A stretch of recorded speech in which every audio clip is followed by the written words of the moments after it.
Good evening, ladies and gentlemen. It is obvious that the world is shifting in very dramatic events in this period. So we are moving through unipolarity to multipolarity. But the question that raised here is that if it is possible that this transition could come through peace or through, because we saw some signs these days that Donald Trump signed a treaty in Egypt for a peace in this conflict between Israel and Gaza and Hamas. And in Ukraine, it is possible that could come the peace in maybe 1 year, we don't know. And we have to analyze what is happening. There are a lot of conflict tensions in the world, and we'll talk all these very hot topics with a very special guest, Arnaud Develay. Hello, Arnaud. Hello, thank you for having me. It's a great honor and pleasure for us. So, Arnaud, I will say a few words about you for our Romanian audience. So, you were trained as an attorney specialized in humanitarian and international criminal law. You are a member of both the Paris and Washington State Bar. You started your career under former U.S. Attorney General Ramsey Clark, and you represented some very important persons in international stage, as Ramirez Sanchez, called Carlos, and also some other very important person as Saddam Hussein, ex-former president of Iraq. Also, you defended some persons from Bashar al-Assad government in Syria. And it's important to mention something closer to Romania. You helped as a lawyer, Yuri Aroshka in Republic of Moldavia, who is now in a very special situation because he was convicted to 4 years in prison. Of course, on fabricated reasons, in my opinion. So, Arnaud, let's start with the situation in Middle East. As I said this Saturday, a treaty of peace, a plan in 20 points, and he wants to make peace between Palestine and Israel. Do you think there is any chance that this plan will succeed? Well, we have to ask ourselves the question, are the root causes of the, some would say the conflict, I would say the the blatant and naked aggression of the Zionists were those root causes addressed in this quote unquote peace plan of Donald Trump? The answer is no. I would personally think that this represents a PR, public relation operation from Donald Trump to essentially placate Benjamin Netanyahu, and in so doing, provide him with an exit from a situation which was, and basically, which threatens to spin out of control in as far as the narrative that's been spun out for decades in as far as the colonial project in the region. Donald Trump would not have acted the way he did if he did not enjoy support from a large establishment of the Zionist lobby, be it in America or even within the colonial entity. The idea is to portray Benjamin Netanyahu as an anomaly, someone who did a disservice for whatever reason. Some would say personal reason, political reason, some would even say eschatological reason, but basically he hijacked the project to preserve his own personal interest, and he had to be stopped. And in so doing, there had to be gathered a consensus which would allow for such a PR operation to be carried out in a way that looked as if it was a relief to the Gazawi population, which has suffered for 2 years non-stop and still continuing from policies that, and it's not me saying it, it's the International Court of Justice, are akin to a genocide, essentially. We will see what the ICJ ends up deciding. The procedure is still ongoing, but suffice it to say that all the elements seem to point toward a concerted policy aimed at eliminating, in whole or in part, a very specific set of people. So obviously, within the MAGA base, there has been also a split the last few months. Let's not forget that Donald Trump was elected on the platform as a man of peace. He was supposed to be putting an end to forever wars, to disentangle America from a conflict which does not reflect its interests. And when we saw what happened last June with as the US were still negotiating with Iran over this issue of enrichment, suddenly diplomacy was thrown by the West side and military options was favored. We realized that those promises were basically that, promises, and that Donald Trump, although he has a different style of communication, is still pretty much on board with a Zionist policy and a Zionist viewpoint as far as disregarding Palestinian rights. And so what we should look at in this plan is that the two-state solution, for instance, and was asked directly about it during the event in Sharm el-Sheikh. Yes. He basically decided not to answer the question. Mm-hmm. He even made a fun out of it. One state, two states, which states, So they don't really care. They just want to basically try to put an end to that sequence.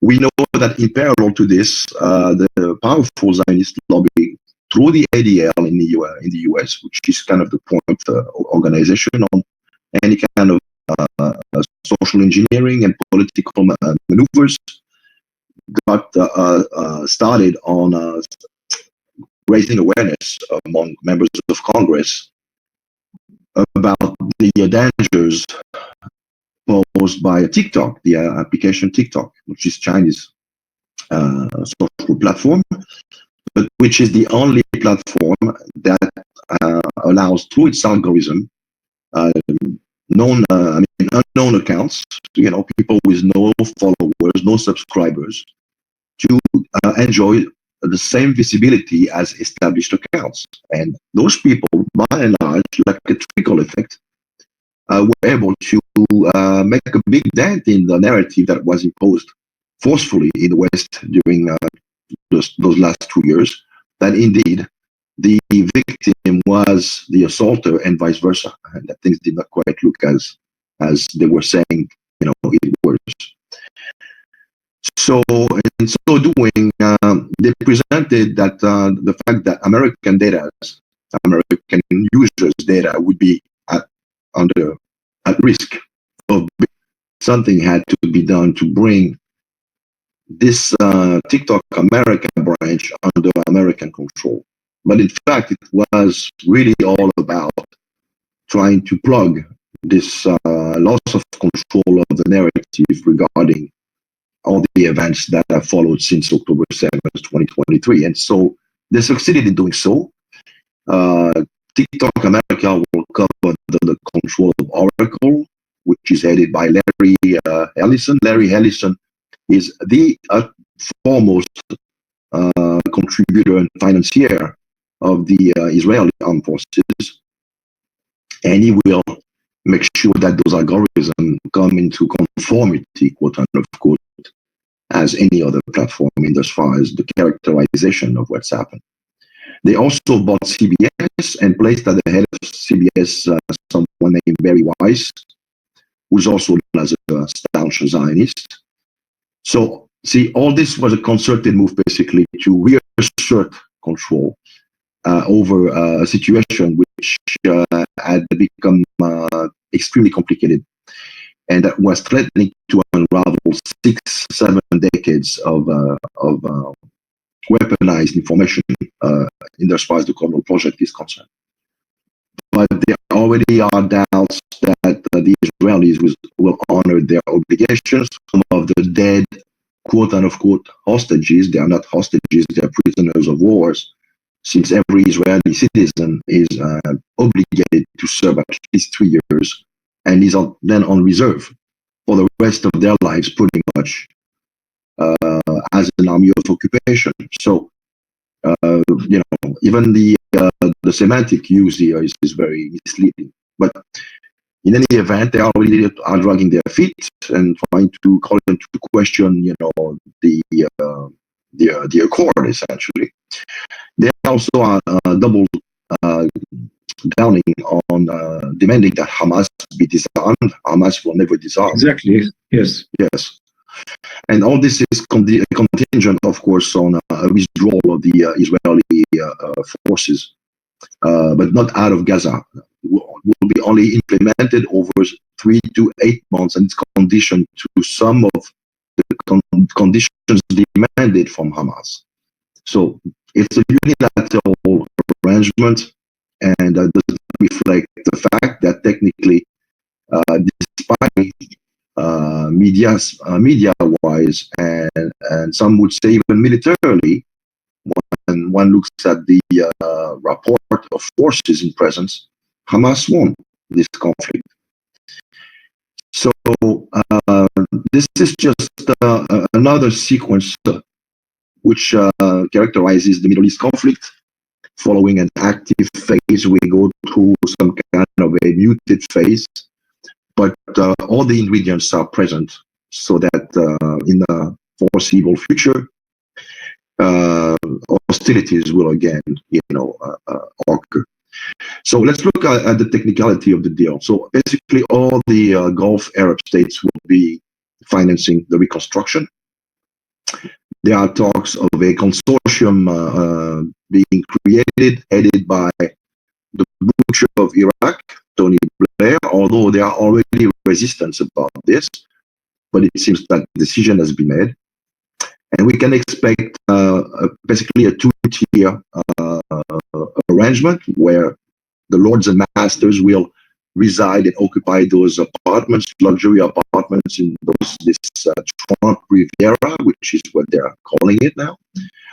While what remains of the Gazawi, those who were not convinced to live on their own volition in exchange for a few $1,000s, to a country that remains to be decided. The Israelis are working behind closed doors with several countries trying to parlay some kind of arrangement where they would receive some kind of considerations in exchange for them taking a bunch of Palestinians.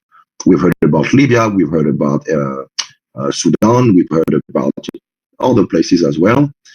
So you can make sure that the Israelis are still bent on continuing the ethnic cleansing. This is the way they've been doing it ever since 1948. It's a drawn-out process. They know that they cannot just overnight transfer 2.5 million people. So they try to basically eliminate some of them militarily, starve another bunch of them, and convince the rest to leave forever. And those who will remain, they might be 500,000, 700,000. They will be living in some kind of humanitarian refugee camps, which will be completely digitalized with special recognition. Because you have to understand that Gaza has been a laboratory, essentially, for decades of the policies that we are soon going to be seeing in Europe. All those social methods of control. So this is all I have to say on this on the Gaza topic. Yes. So for me, it's very strange that in this deal, peace deal, it wasn't any representative of Palestine to sign. The Hamas leader gave a statement, but it's not the same thing. Donald Trump and the president of Egypt and some others, they signed, but Palestine was not invited to sign anything. And there is no promises, as you underline, of a two-state solution. So the question is if Donald Trump is just a puppet of the Zionists, or if he is very smart and he is just acting, pretending that he accomplished the plan of the Zionists, but actually he has nothing else to do because the lobby of the Zionists is so strong in the United States. I watched Tucker Carlson show last week, and he saw that during the 12 days war between Israel and Iran, there were some militaries of Israel in Pentagon which gave orders to the American generals. So Tucker Carlson asked, what is going on here?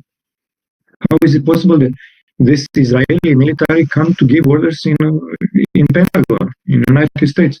So people, they have no idea what is the pressure that is happening in the United States with this lobby of the Zionists. So what do you think? Trump is just a puppet, or he is a very smart actor?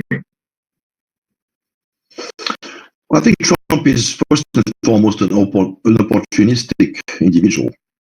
And essentially what he wants is not incompatible with what the Zionists in Tel Aviv want, except that it does not want to necessarily be perceived as having its hand forced.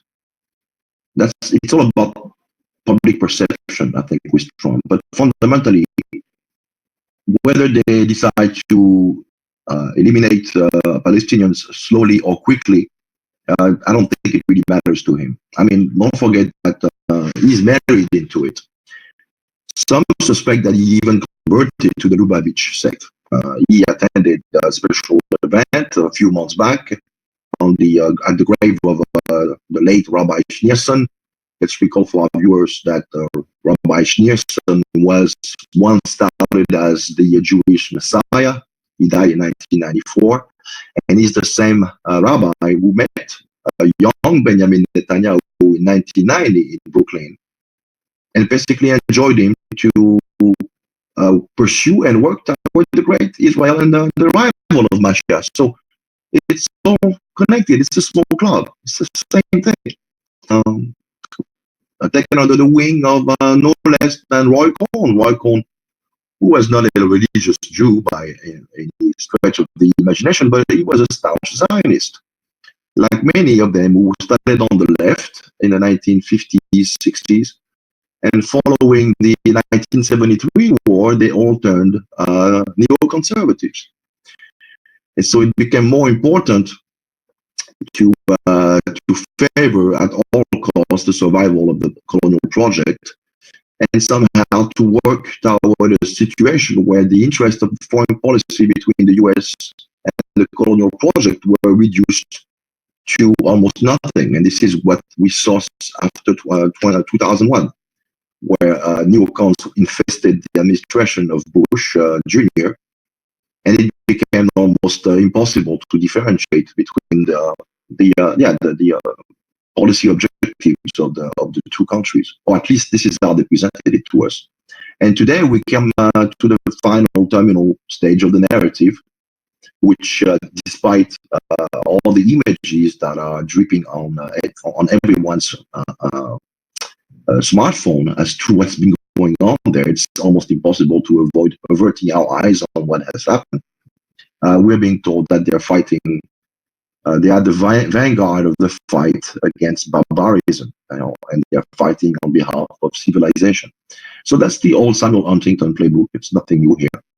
But this is what's basically been used to weaponize far-right parties in Europe. Because after 2001, the Zionist lobbies, they were mostly promoting mass immigration in our countries, and basically trying to impose guilt on the native population of those countries.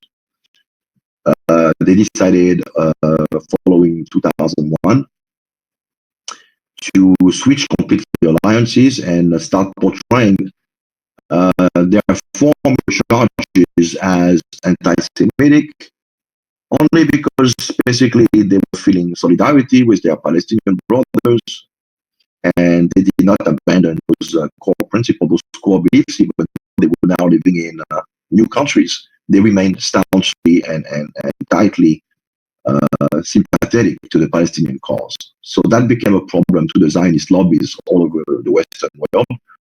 And so the decision was made to switch and allow some populist party to have access to the media and maybe gain political ascendancy, as long as they endorse the colonial Zionist project, which a lot of them did.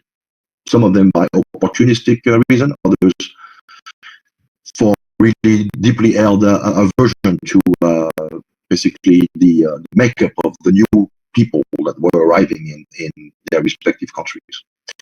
This took place, this crystallized in 2010 when pretty much all the far-right, European far-right parties were all invited to come to Jerusalem by Avigdor Lieberman, at the time was Minister of Foreign Affairs. Of course, it's a long story, but as an open question, maybe it's not necessary to respond. I wonder if Donald Trump could act in a different manner, even if he would have the best intentions to make two states, to help to end the Palestinian genocide against Palestinians.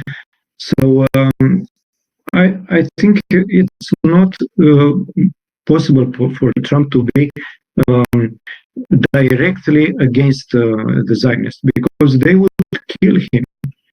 It is the single way to obey in this phase, of course. And maybe it's relevant maybe it's relevant what Sergei Lavrov, the foreign minister of Russian Federation, said about this plan, that it is the best one we have. We don't have something else. So at least it's good that the fire stopped, and maybe could be some perspectives to go further. Okay, let's move to another. Is preparing to take another phase against Iran, and these preparations with peace with Palestine is just a phase in this other plan against Iran. Do you think they would have any chance? Of course, the United States would back Israel, but let's remember what happened 2 months ago. when Israel attacked Iran. And when Iran responded, if this conflict would last another 2 weeks, Israel would be erased on the surface of the earth, because they managed to break Iron Dome with so many missiles that in the beginning were very poor, very small, but in the end they sent hypersonic missiles that made real damage. And what Donald Trump made at the asking of Netanyahu, he said, we will obliterate the nuclear facilities of Iran, and we sent some B-12 and they destroyed everything there. But it was a bluff, because the Iranians were informed in advance about what is going to be happened by the White House, and it was no damage, actually, no real damage. So this, again, support the question that I formulated previously, that maybe Donald Trump is acting as being close ally with Netanyahu. So what do you think? Can emerge a war with Iran, another one, a stronger one? Yeah, it seems like we're heading back to a second round with Iran. Obviously, the Israeli cabinet is obsessed. They know that to fulfill the Oded plan and to establish themselves as a regional superpower, the only obstacle to this now, last time around, the decapitation strikes were extremely efficient. They put Iran on the back heel, but as you mentioned, the ballistic depths, range and depths of the Iranian arsenal is so important that they were able to slowly implement, as you said, a wave of different missiles types. First to detect, how the system worked, the Iron Dome, and then to exhaust it until some point where they were running out of those, I think, Patriot interceptors. Yes. And they were running out. Yes, they were running out. And it would have been maybe 10 more days until the colonial entity would have been completely exposed, and that would have been game over. And so the cost for this interception missile is very high. It's $1 million for each missile, and the rockets sent by Iran were very cheap. I mean, 200.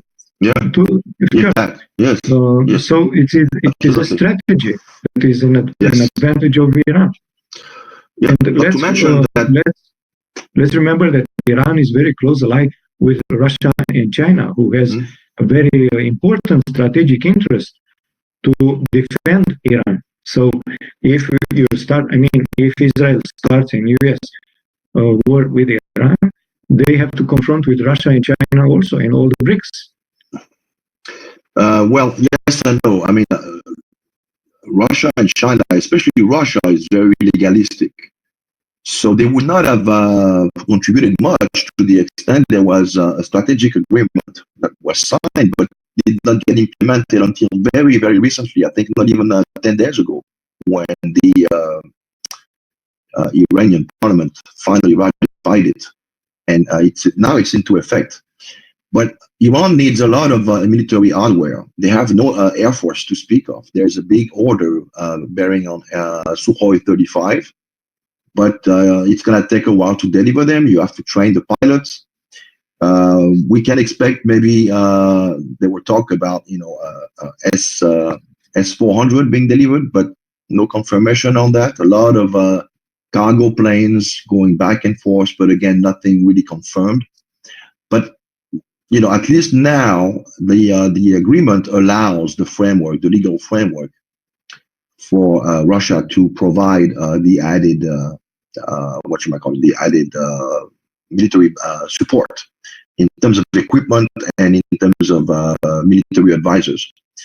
So the situation will be a lot more difficult as time goes on, and in that sense, the window of opportunity for Tel Aviv to act is getting smaller and smaller.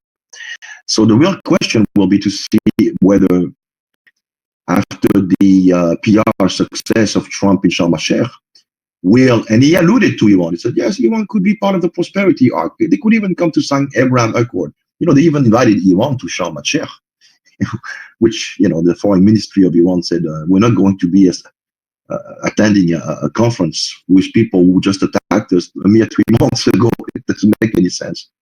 So to be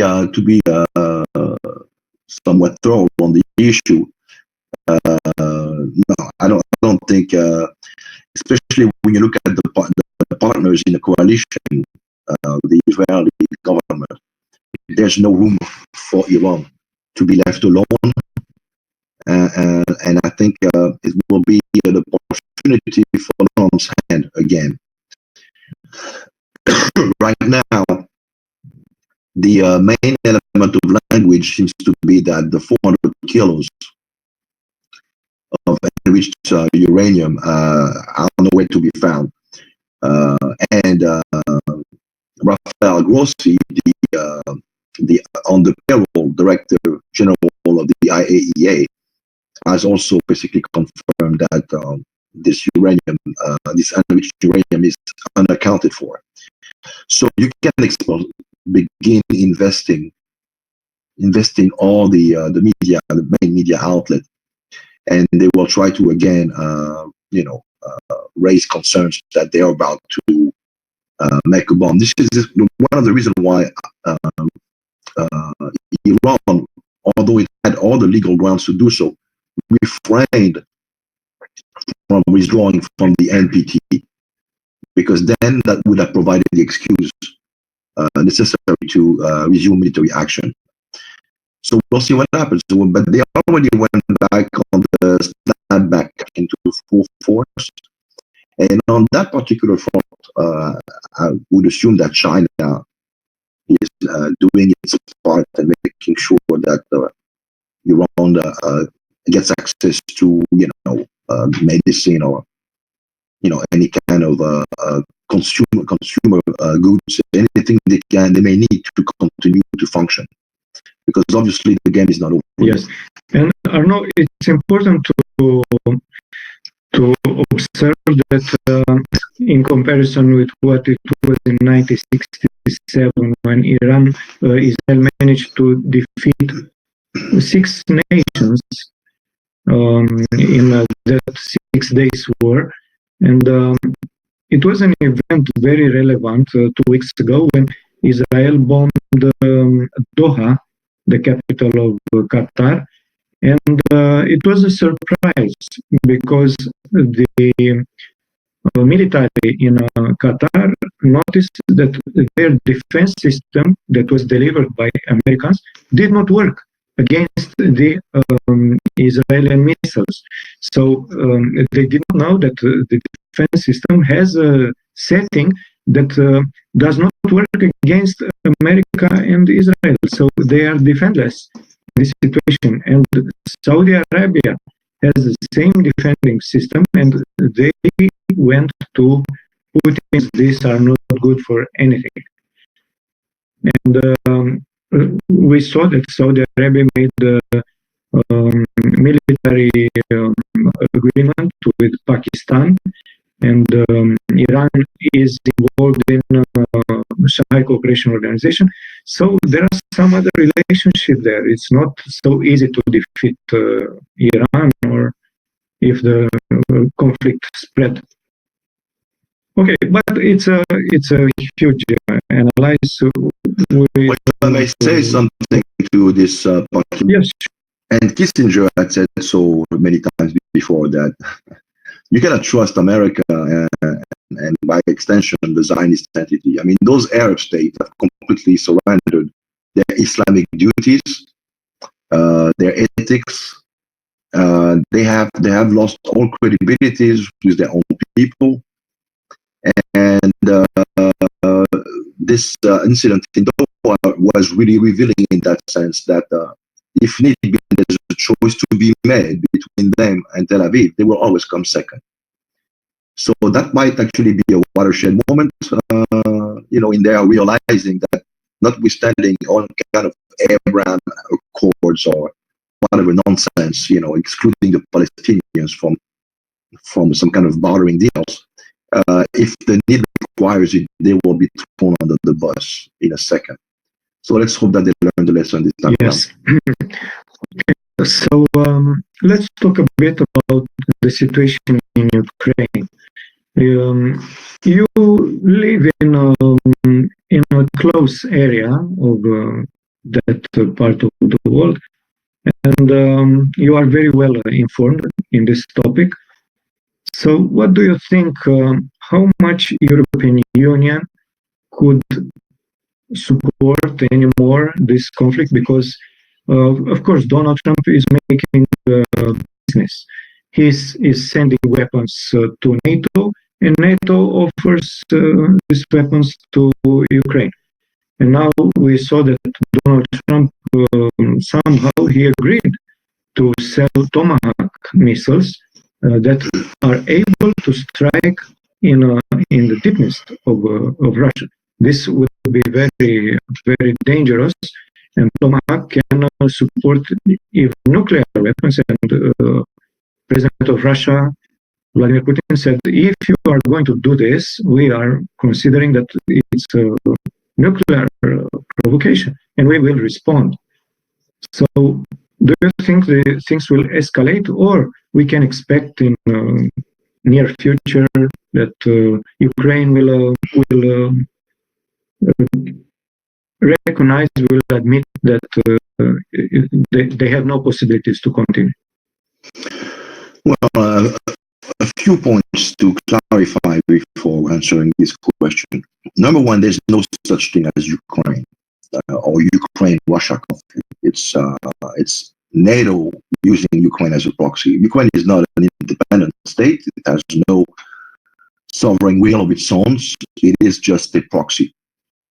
So we're dealing with decision makers in European capitals. And second important point to keep in mind is that whether you are positioning yourself from Russia's perspective, or now more and more so from the collective West, let's call it this way, but more specifically Euroland, it has become on both sides an existential war, meaning that none of those parties, opposing parties, can afford to lose.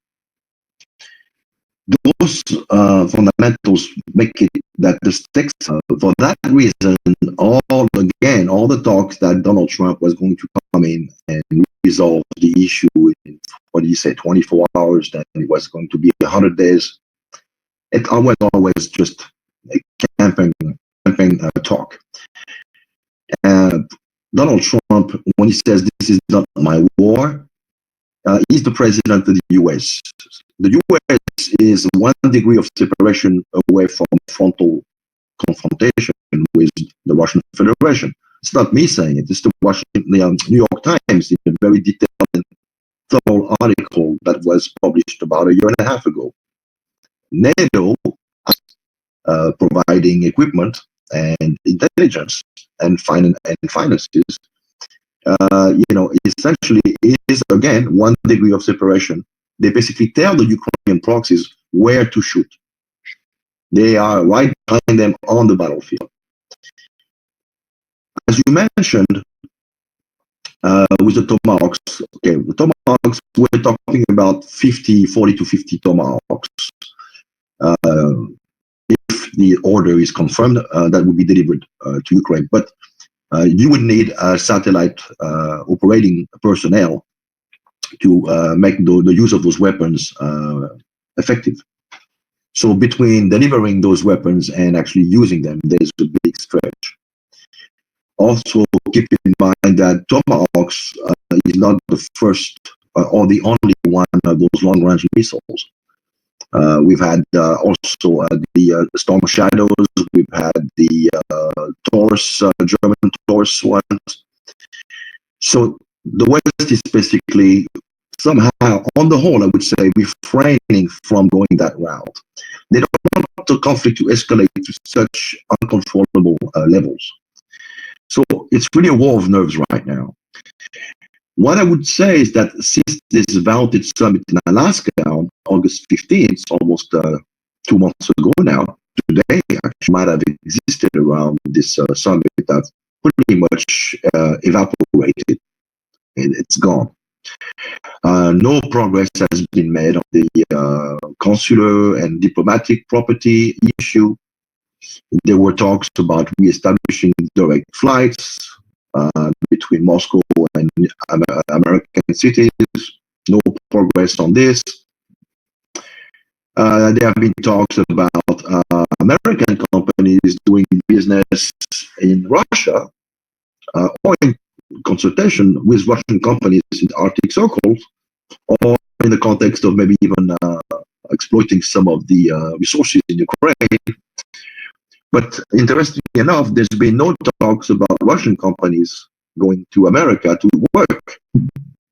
So we can see that this is all basically nice intention, nice talks. The fact is that, as you know, they are playing for influence around the president of Russia. And increasingly now we can hear more and more the voice of those people who feel that we're being strung out, we're being strung along. We need to look after our own interest. There's nobody coming to the rescue.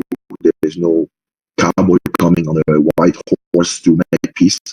We're going to have to do what we need to do to guarantee, one, the territorial integrity and physical integrity of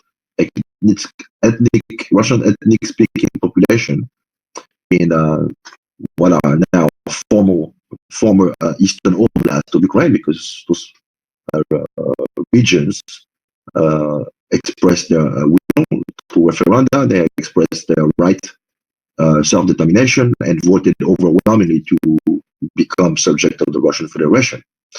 So this needs to be taken into account. So preserving the sanctity of those Russian regions, those new regions as they are being called, and to the extent there are considerations bearing on long-range use of long-range weapons, provide a protection zone that goes beyond those some more westward, and so at some point we will be facing the situation of what will the Europeans do. The Americans basically, they want to delegate this European theater. This is more and more being underlined by the faction represented by Vice President J.D. Vance and a faction from the CIA. They are called the restrainers. They want to pivot to China. They know that China ultimately is their big opponent, a competitor, peer competitor in the 21st century. They consider that this proxy war against Russia was a big mistake. It only led to the rapprochement between the two Eurasian giants. So they want to completely retool this, but it doesn't mean that they want to completely abandon it. They just want to subcontract it to the Europeans. But in so doing, the Europeans have no means to, on their own, follow up with the conflict. Why? For several reasons. First, they don't have the troops.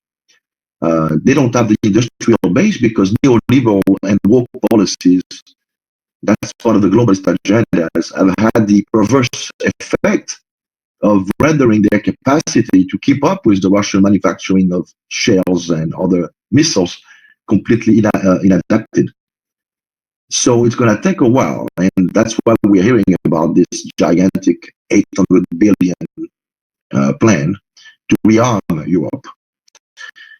We know that in Germany, they intend to make Germany, the largest army and most powerful army in Europe, raising from 140 to 260,000. But in so doing,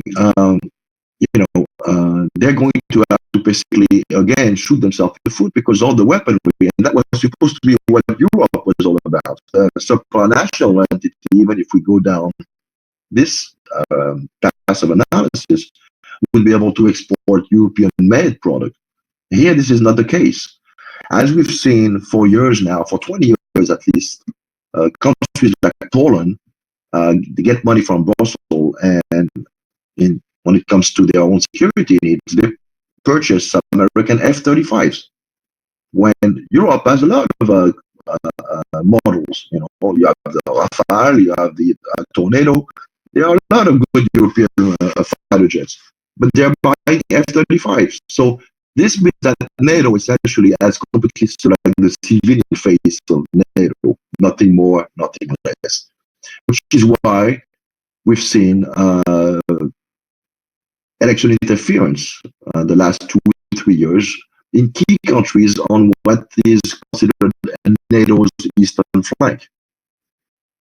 And so what we're seeing is kind of like a shading of all pretenses of European supranational, harmony, and more like some kind of golem, the relay to purchase all their weaponry from Washington. That's the diktat of Donald Trump.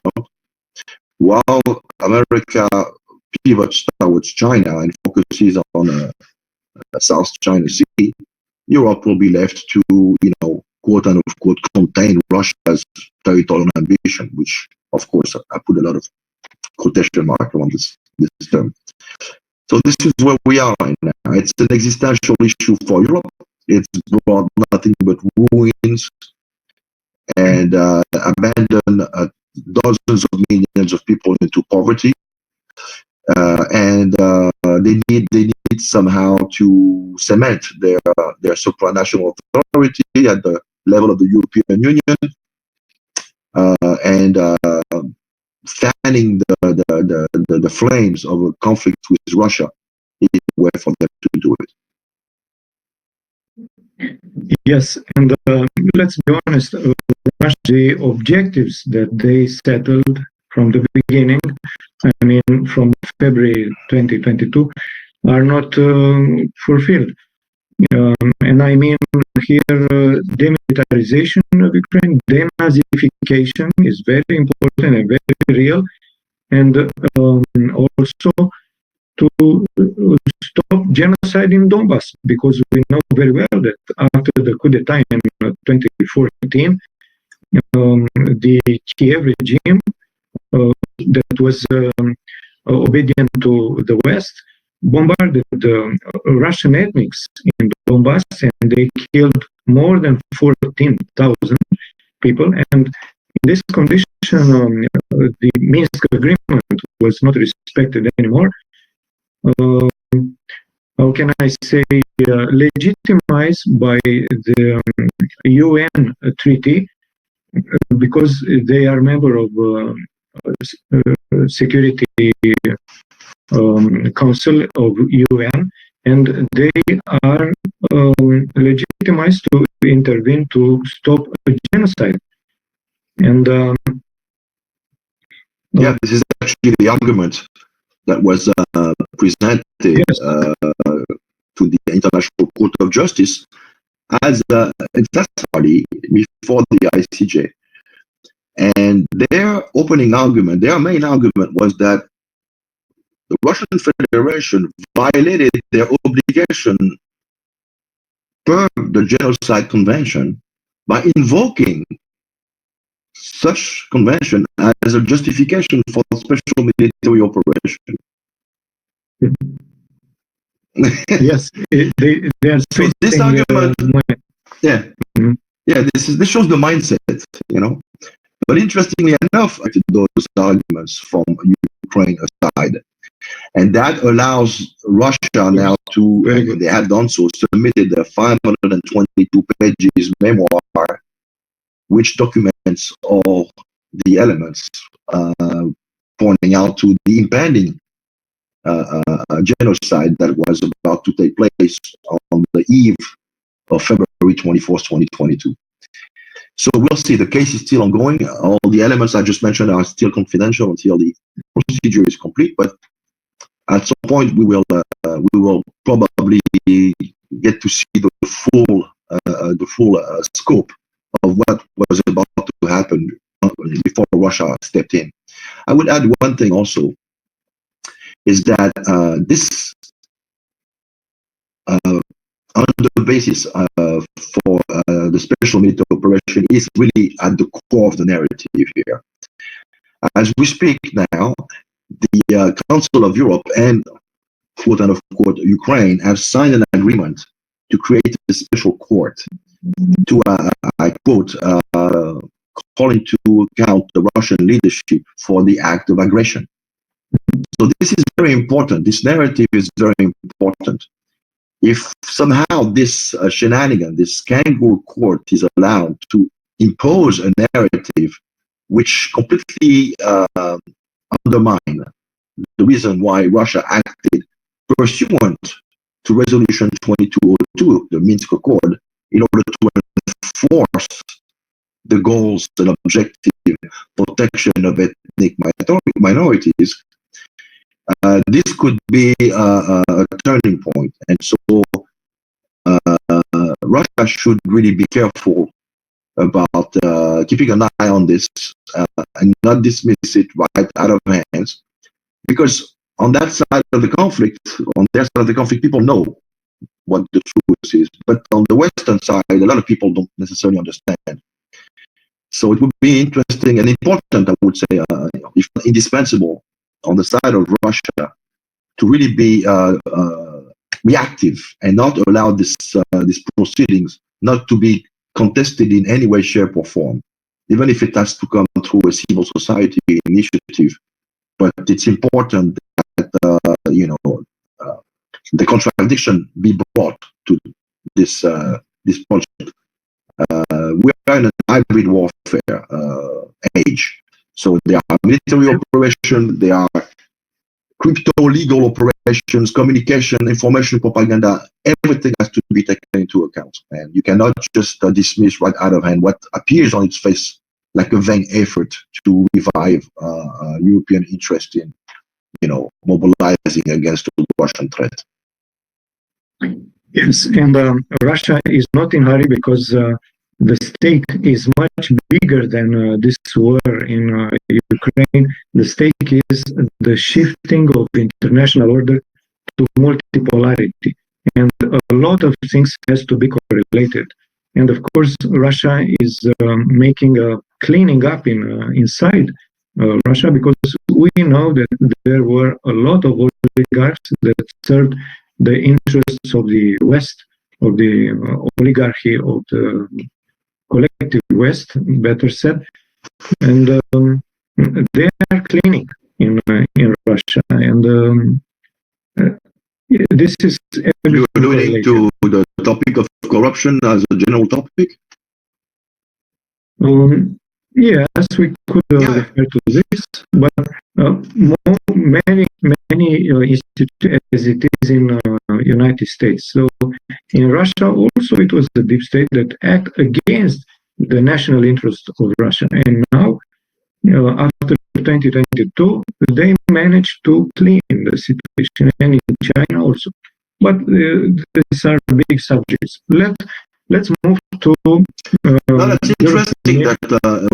Let's actually have a touch on this subject. I mean, briefly. If okay, sure. There are a lot of things. A lot of people don't know that following is 24, and before he even took the oath of office for the ongoing term, Vladimir Putin went to give a speech to FSB Academy.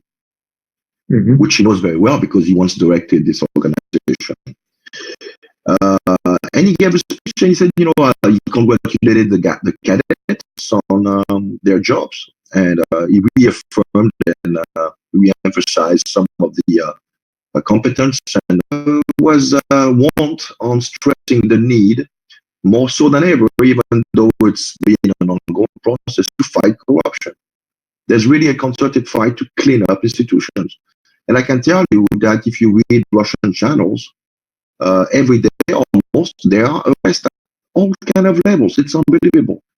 At the governor level, in the police, in the armed forces, at the highest level of the armed forces. There was, for instance, some of the highest authorities in the Kursk Oblast, which, as you recall, were invaded by Ukraine in August 2024. Russia only recently managed to evict the last Ukrainian invader, but there were funds that were allocated to build fortifications. Well, those funds disappeared. There were never fortifications built. And so, sure enough, this led to what we saw in August 2024. I can tell you that I wouldn't want to be the person or the persons who participated in the embezzlement of those funds. So there's definitely, we have to be careful. It's never all black or white. There's also, exactly, a lot of stereotypes and propaganda about certain practices in Russia. But I can tell you that the president of Russia has the legitimacy now to, go full, understands that you cannot be a modern economy. And it's not me saying it, it's international institutions ranking Russia as number 4th economy. You need to have a legal system that is really up to par. You need to have something that protects foreign investors if and when those foreign investors are convinced to do business in Russia. You need to protect their interest.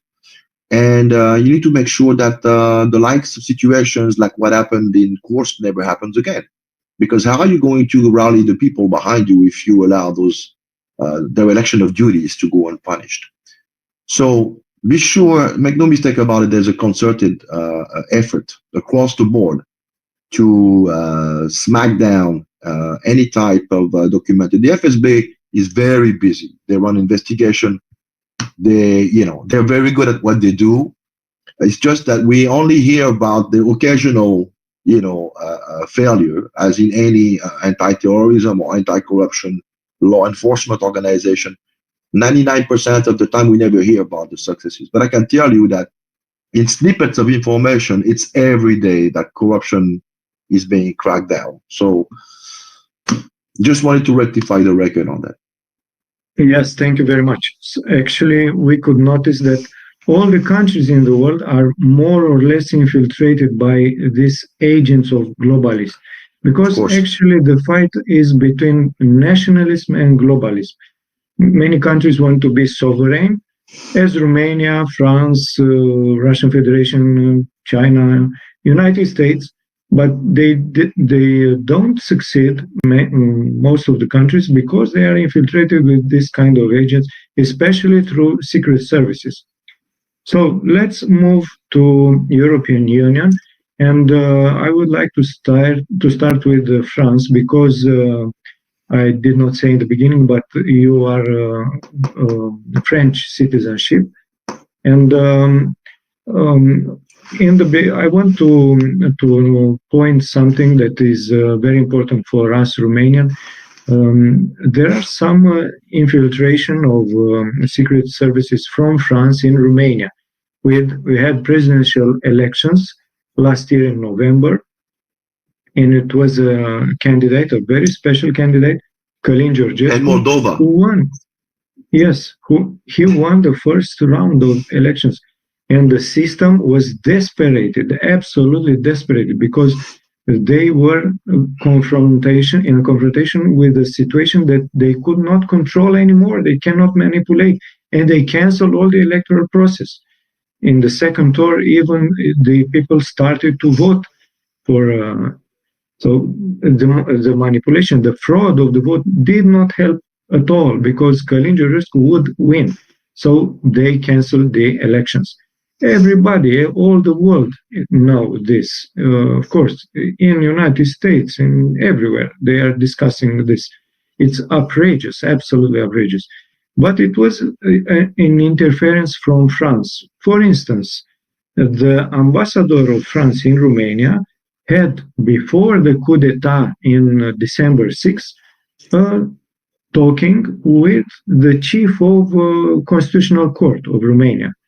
And this discussion was completely out of the law, because the ambassador has no attribution to, has some opinions with the chief of Constitutional Court. And the Constitutional Court of Romania canceled the elections under the pretext that it was a Russian interference.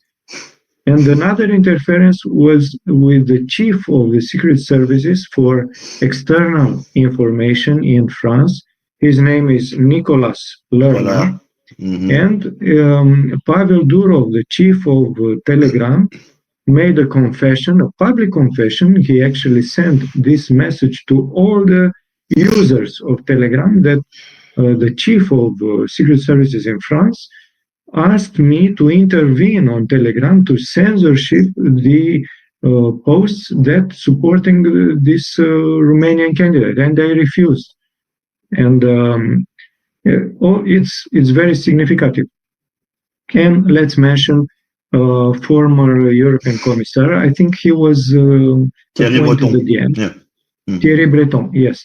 And he said, we did it in Romania, we are going to do it in Germany if necessary. So he admitted that European Union interfered. So now we see that, of course, with Romania is a special topic. I don't want to start this topic now, but let's talk about France, because it was the 7th Prime Minister of France who resigned. And Macron is in this position that he is very difficult to form a government. And of course, we saw the protests, the Yellow Vests. By the way, you represented Yellow Vest as a lawyer, and you know very well the situation. And what is happening in France? Could democracy win? A real democracy win in France? Well, the problem with France, but not only France, is that that political class is just a transmission belt between globalist or Euro-globalist interest. They're not there to represent the French people. They're there to have the population somehow swallow the transposition of EU directives, which very often lead to basically consequences that are adverse to the population. So in that sense, Macron is acting as a go-lighter in a European-occupied province, which is called France. France has no power to speak of as a sovereign state anymore, and for quite some time. It does not control its borders. It does not control its currency. It cannot devalue the currency if need be. It does not control even its armed forces, because now NATO controls, you know, the only thing it has left is the permanent seat at the UN Security Council and the nuclear weapon, which is now being discussed to be shared with the Poles and the Germans. So what we have to understand is Macron has no legitimacy in France. Following the European elections of June 2024, which saw the National Rally win in a comfortable margin, Macron decided that to basically create this direction, to obfuscate this very bad look, he would dissolve the National Assembly. He called it a live grenade. I threw a live grenade in their lap. That's what he said. But in so doing, he has accelerated the long-standing dysfunctioning nature of the French political system as a system that cannot address the needs of its constituents. And I would say more than that, he has completely obliterated the function that he occupies, because under the current Fifth Republic Constitution that was adopted in referendum in 1962, the president of the Republic is supposed to be above the parties. This new constitution was actually adopted to resolve this constant jockeying of game of musical chairs that characterized the Fourth Republic from 1946 to 1958. And in so doing, in 2000, when they lined up the calendar, the political calendar schedule, to basically put on the same, on the same year, the presidential election followed 5 weeks later by a parliamentary election. They transformed the head of state essentially as a party leader, someone who arbitrates when need be, as opposed to being this very economic voice that once in a while addresses the people on very important issues. And so this is where we are right now. And the Macronist movement, as we call it, has completely failed. I mean, he has completely, but some people say he's an incompetent. He's not an incompetent. He's actually very good at what he does. If we understand that his job, when the oligarchy picked him up and promoted him through their media, through this judiciary coup d'etat, which saw his main rival in 2017, François Fillon being taken out of the game on some obscure story of suits, unpaid for suits. Anyhow, Fillon was stupid enough to say that if anybody was to be subjected to an indictment as a political person, figure, especially running for election, he should desist himself. So basically, he provided the stick with which they beat him up. But that's another story. But the oligarchy, essentially, Macron is the candidate. He's been selected by the oligarchy. From the moment he served at the Ministry of Finance under Hollande, whom he ended up backstabbing afterward, to his accession to the Élysée Palace. He worked in a Rothschild bank, isn't it? He worked in a Rothschild. Yeah, he's a Rothschild baby. Yes. And actually, there's a lot of questions surrounding the transparency of his declaration statements as to how much he owns. He declared that he only owns 37,000 euros in a savings account somewhere, when we know that he operated financial operations, leverage buyouts, not to mention his very mysterious role in facilitating the sale at violent price to the American General Electric of one of France's key industry, Alstom, which is, through the Mirabel system, makes the nuclear civil plant work. So France was the owner in total of the entire chain of manufacturing of civilian nuclear plant. By selling the most important part of it to the Americans, he basically surrendered French energy sovereignty to Washington. Because, you can buy it back, and I think France did so, 3 times the price that they sold it to GE, but you still need to get GE's permission to sell it to a third party. So everything that General de Gaulle essentially built painstakingly to make France a complete sovereign state in terms of its energy needs has been completely dilapidated, and Macron is part of this. Macron has been presiding over the fire sale of many industrial jewels. And while at the same time promoting such policies as the Mercosur, which basically, even though France could be the grenier, could be could be feeding all of Europe, save Russia, of course. We went from 2 million people working in agriculture to 400,000 in 20 years. It's 75% less. And at the same time, the Ministry of Agriculture has increased fourfold because they have to play the busybody to basically, try to deal with the constant manifestation of discontent. So the situation is really dire. Illegal immigration is out of control. 93% of the individuals that are apprehended and ordered to leave French territory remain on the territory. Crime is skyrocketing. Streets are not safe. More and more, the image of the country is being degraded. France is being kicked out of Africa. It's a complete Bérésina on all fronts, to be honest. But when one thinks to stops to think about the whole thing, we actually are tempted to think that this is all part of the plan. Because France, France is not France anymore, it becomes a mere Euro region, transferring the latest remnants of its sovereign powers to Brussels and lowering its image in the world. For this French quote-unquote political class, you were talking about globalist infiltration, it's perfect for them. Their reward will be to be first in line when the time to elect the first president of Europe will come. And this is what Macron is banking on. So now Macron is facing a situation with this. All the situation is of his own doing, but in the end, he cannot call for a new parliamentary elections.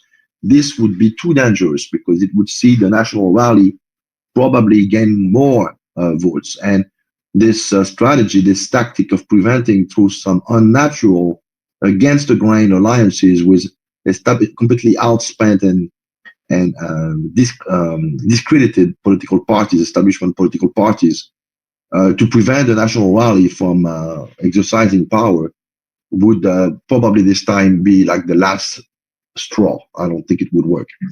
So he's come to call back Le Cornu again.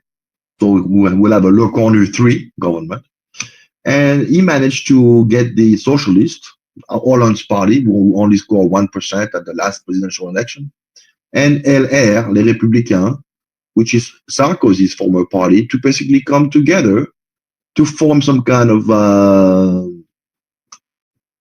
machin, something, as De Gaulle would call it, this kind of undistinguishable, which has no legitimacy whatsoever. And so we can expect a vote of censure, to, no confidence, to basically be formulated, in the coming days. So the constitutional crisis, the political crisis will keep getting worse and worse. But you have to keep in mind one date in your back of your mind. It's March 2026. By March 2026, not only in France, but also in UK, in Germany, orders have been given 2 or 3 months ago to get all the regional medical and health facilities ready so as to be able to admit thousands upon thousands of wounded. So this could basically mean that by spring of next year, there might be some false flag operation, which would then see European countries to get involved in directly this time in the conflict in Eastern Europe.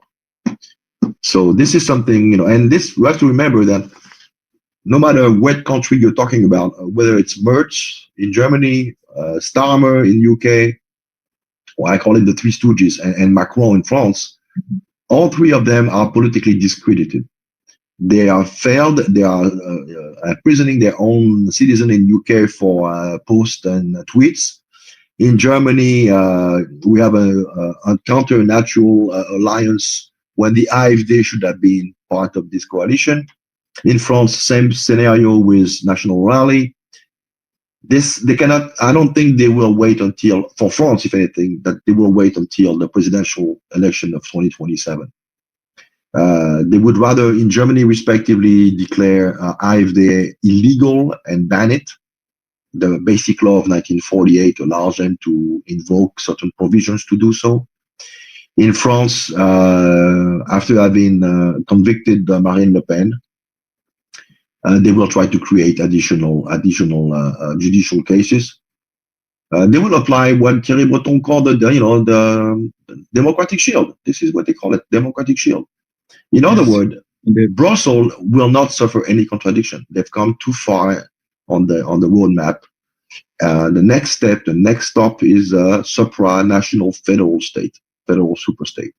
And if they have to go to war to consolidate and neutralize the remaining remnants of oppositions in all the respective countries where those opposition can make a difference, they will neutralize them. They will use every tool at their disposal to do so, notwithstanding what J.D. Vance told them. Yes. Actually, we can see that the globalists are relocated from the deep state in the United States. The head of the snake was there until recently, but now they moved in the European Union and they use European Union. All the countries, they are making orders to the governors of these countries, as Romania, to act in supporting the war in Ukraine. This is very important for them. Why? Because they want to defeat the unipolar order. We know that actually United States was not. Yeah. Yes, United States was not actually authentic pole of power. it was the globalists that were using United States as the global gendarme, policeman, to make regime change and to make revolutions and all kind of actions in order to create a new world order that was actually a satanic order used by these globalists that are occultist international organizations. So they channeled all the efforts in European Union in order to help Ukraine. You very well mentioned before, it's not a war between Ukraine and Russia, it's a war between the globalists and Russia. And they are acting against the national interest of every country. Romania, for instance, is completely destroyed.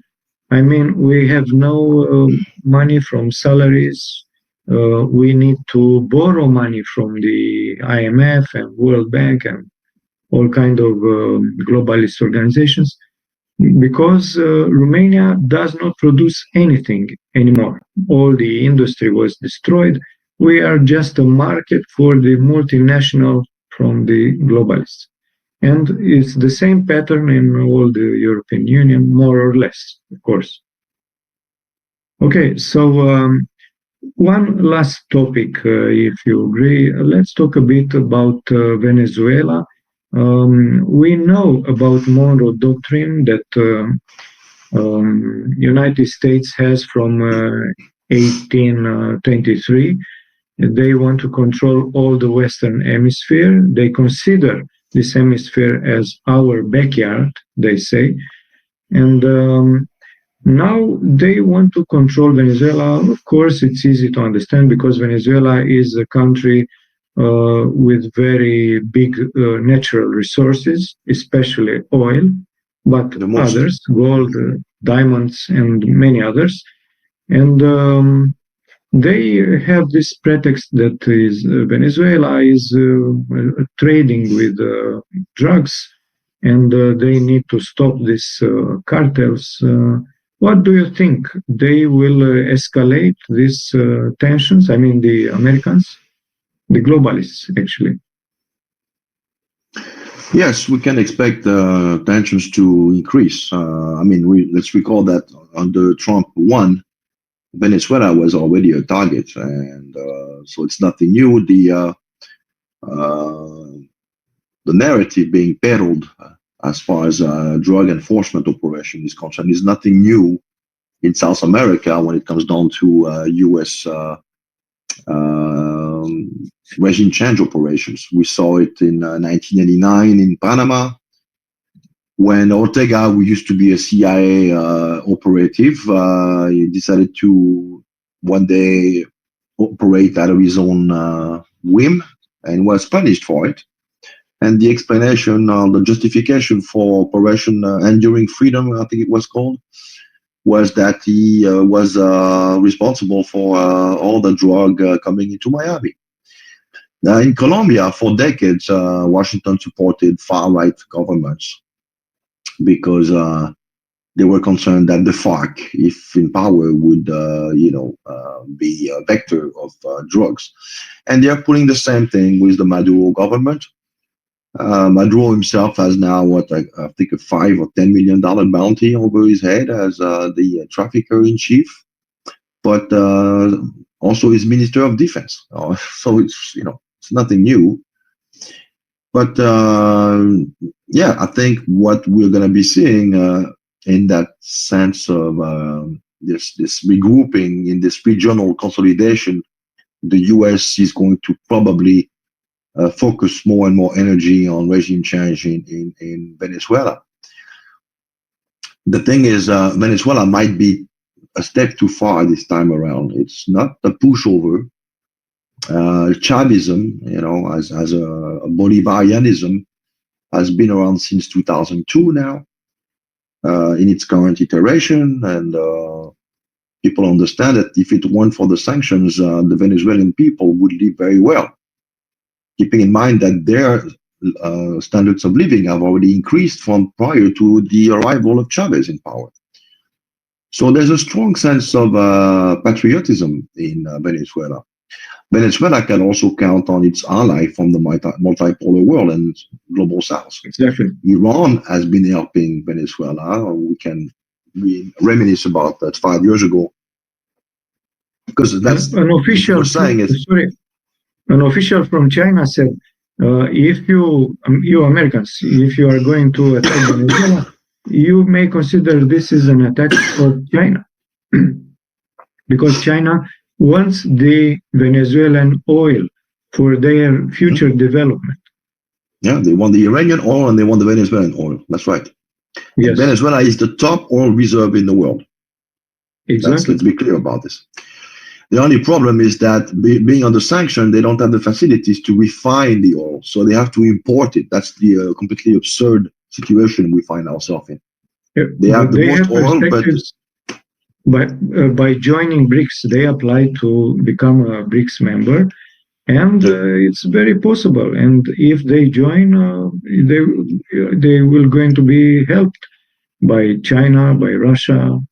They are, however, they're already being helped. I think we don't know everything, but they are advisors, military advisors, and probably some measures are being implemented to prevent and dispel any kind of invasion, which is probably why the Americans are contenting themselves so far to stay offshore.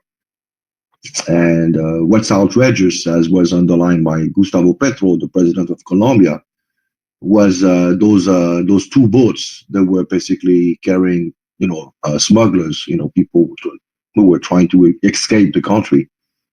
There was no trial, no arrest, and those people were just blown out of the water. Well, that's an act of war, essentially. Yes. So, okay, Arnaud, please tell us a few words about BRICS. What do you think? It is an organization that is in expansion. It's emerging very, very fast. Only China itself has an economic power absolutely astonishing. Some analysts say it is already the first on economic graphic. In the world. So BRICS is advancing with de-dollarization. These states are not trading between themselves with dollars or with euros, only with gold and their currencies, or their national currencies. So I think this is a very important vector of multipolarity. What do you think? Well, what's important to say is that I will echo what was said at the Kazan summit last year. That BRICS is not built in opposition to anything or anybody, and especially not the dollar. We heard tropes about the creation of a new global currency to replace the dollar. There's no such plans. It was a marketing PR operation when they showed this bill, but there's no plan on doing so, because this will require the building of a supranational bureaucracy, not unlike what we see in the EU, and the idea is to stay away from this. So we're dealing with a loose alliance of countries who decide to basically do business as among themselves, because many of them have been victimized and recipient of sanctions very often by the United States, and they're tired of being prevented from trading. So exactly. they have come to create their own structure. And you mentioned China. China just signed. Well, sorry to tell you, but even the fact that they are an alternative to the globalist organizations like IMF, World Bank, this is a threat for them, for the globalists, because they don't support to be only hegemon. The globalists want the hegemony of the planet. Yeah. If there is an alternative, it already becomes their enemy, and they don't accept this. And BRICS there to be an alternative. Yes. Yeah, and actually, as far as Africa is concerned, because we haven't really spoken much about Africa, but Africa is experiencing a complete revival now. The alliance of Sahelian states is showing the way in Pan-Africanism, in application. And lots of countries around the Sahel are now considering potentially emancipating themselves from neo-colonial tutel. So in that sense, China just signed, I think a month ago, an agreement with no less than 53 African countries on the use of an alternative to SWIFT called the CIPS, CIPS, that allows them to sell their goods to the Chinese market without having to convert and pay the expenses associated with conversion of currency in a way that really brings some currencies for themselves, and that completely bypasses SWIFT, and they make the technology available to the African partners for free. You don't have to pay to use that technology. So that was a news that was somewhat pretty much ignored in the mainstream media. But it's a huge change. And you were mentioning the concept underlying BRICS. Yes, you will be able to the extent your currency is backed by natural resources and or gold, which the two top holders of gold today are China and Russia, by far. You can do your transaction. There will be a special ATM machine when you can do the transaction in any kind of currency, within the BRICS world, without having to, deal with the euro or the dollar or any kind of central bank, as it were. So it's a revolution. It's a revolution. Absolutely. And as you said, the globalists are not going to stand pat and let it happen, which is why it's all connected. Because if you take down Venezuela or Iran, you handicap the development of China. Now we hear this big controversy about the rare earth minerals monopoly of China, and you know that in the realm of digital technology and computers are becoming obsolete almost every 6 months. Weapons, missiles, weapons. Of course, it's all connected. Yes, the ramifications are endless. So things are coming to a head, I think, right now. And either the United States and its allies or its vassals, even though they are instruments now of globalists, come to terms with the new emerging multipolar reality. They can join this reality as equals and benefit from its fruits, or they can keep convincing themselves that that 500-year window has not closed, in which case we might be going to major troubles. Let's put it this way. Yes, and I think it's worth to mention that the dollars are not only a weapon, but they are fiat money. I mean, they are not backed by gold or some authentic values. They are just printed. And this creates inflation, and it's a huge fraud. Because if I print money and I buy a real value, of course, it's a trick. So the BRICS countries does not accept this anymore. No. And I can understand this very well. Okay, so as a conclusion, Arnaud, do you think there is any chance to make this transition to multipolarity without war in a peaceful mean? Well, we have to remain optimistic because the alternative is really not good. But we also have to understand the deep nature of the globalists. I mean, the globalists are not unlike the French Jacobins or the Bolshevik of yore. They are, it's all or nothing for them. They have this conception of tabula rasa. They want to create a new man, completely disconnected from its roots, from its biological determinism. They want to eradicate the traditional family. They want to eradicate traditional beliefs. They want to eradicate everything that makes us who we are, to create something that is still a work in progress.